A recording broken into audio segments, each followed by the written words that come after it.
Buenos días, buenas tardes, buenas noches. Mi nombre es Natalia Rincón y el día de hoy les voy a hablar sobre los patrones de crecimientos y la cronología de la ciudad de Caracas a lo largo de la historia. Pero antes de comenzar me gustaría darles una pequeña introducción de lo que es la historia de Caracas. Caracas fue fundada en 1567 por Diego Lozada. Surge como una ciudad colonial organizada en cuadrículas alrededor de Plaza Mayor. Por aquí les voy a estar pasando algunas imágenes. Desde sus orígenes, su ubicación es estratégica. Está entre el valle y el puerto de Guaira. Este le otorgó un papel central en lo que es la administración y el comercio de la colonia en general. A lo largo de los siglos, la ciudad fue transformándose en una respuesta en los grandes motores de lo que es crecimiento. Primero comenzó por la agricultura, luego pasó al comercio colonial y luego a la renta petrolera de aquel entonces y la industrialización en el siglo XX. Y finalmente llegó a lo que es la metropolización contemporánea, marcada con lo que es expansión periférica y la crisis económica de aquellos entonces. Cada etapa dejó una huella visible y significativa en la morfología urbana. El damero funcional aún persiste en lo que es el centro histórico, las avenidas, las urbanizaciones, entre más. Todos reflejan la historia petrolera de aquel entonces y lo que es la dispersión actual que muestra los retos de planificación y sostenibilidad que se hicieron a lo largo de los tiempos en la arquitectura.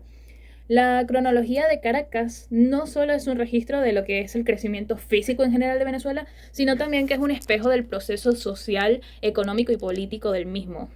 Dicho esto, podemos pasar a las etapas más importantes en el crecimiento histórico de Caracas. ¿Cuáles son los periodos más importantes alrededor de la historia de Caracas? Pues no esperen más, porque el día de hoy les voy a estar hablando de 3 periodos más importantes en el desarrollo de Caracas. Entre ellos tenemos el periodo colonial y republicano, que va entre 1567 a 1900.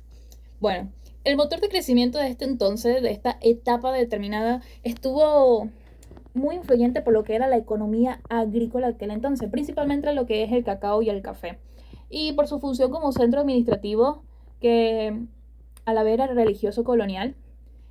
Y la ciudad esto le ayudó mucho porque llegó a considerarse como lo que es un núcleo político y comercial, articulando lo que es el intercambio con Europa en aquel entonces a través del puerto. Pero no solamente eso, sino que también tuvo un patrón de expansión bastante influyente, que fue concéntrico en su mayoría y compacto.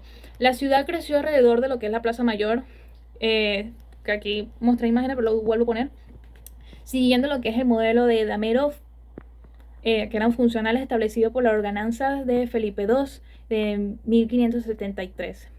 La topografía jugó un papel muy limitante. ¿Por qué? Esto era porque había muchas limitaciones en lo cuanto era lo del río Guaire, por ejemplo, y los cerros circundantes de la área que restringían lo que era la expansión del mismo. Esto mantuvo a Caracas como una ciudad relativamente pequeña hasta lo que es el siglo XXI. La topología urbana y arquitectónica de lo que era Caracas en aquel entonces fue dominante en la parte de la cuadrícula colonial. Aquí les muestro algunas imágenes.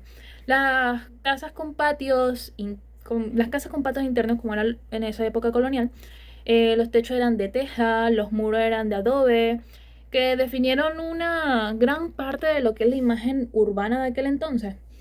Las obras más emblemáticas que se conseguían eran la cátedra, la cabildo y los conventos que marcaron el carácter institucional y religioso de la ciudad.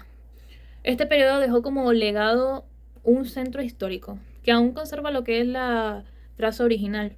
Siguiendo la marcha tenemos lo que es el periodo del boom petrolero y la industrialización. Sí, señores. Esta va entre 1900 y 1979. Con el descubrimiento de lo que es el petróleo, este fue explotado. Caracas experimentó una transformación radical. Esto se ve a que el crecimiento motor de aquel entonces fue la renta del petróleo, que generó ingresos masivos para el Estado y atrajo lo que es la inmigración interna y externa. La industrialización y la modernización estatal impulsaron lo que son las construcciones en infraestructura, viviendas y servicios, convirtiendo a Caracas lo que es un epicentro de lo que es la economía y política. El patrón de expansión de aquel entonces se tornó radial y lineal. Aquí voy a mostrar algunas imágenes. La ciudad se extendió hacia el este con urbanizaciones modernas, como era Altamira o Chacao. Y hacia el oeste son con proyectos como Caricuado y Antimano, como también tenía avenidas y autopistas, como la Avenida de Bolívar y la autopista de Francisco Fajardo. Estas se estructuraron en expansión, conectaron sectores y facilitaron lo que es la movilidad en aquel entonces. Además, tenemos la tipología urbana y arquitectónica que dominaron. Esta fue muy funcional, bastante funcional y muy planificada.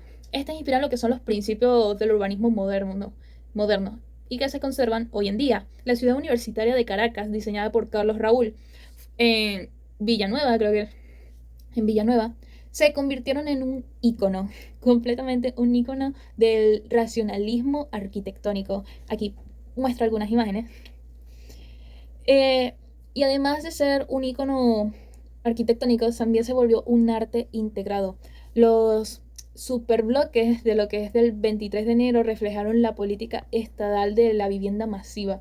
Pasamos al periodo moderno, que es el más reciente, y además a la metropolización, que este va entre 1980 a la actualidad.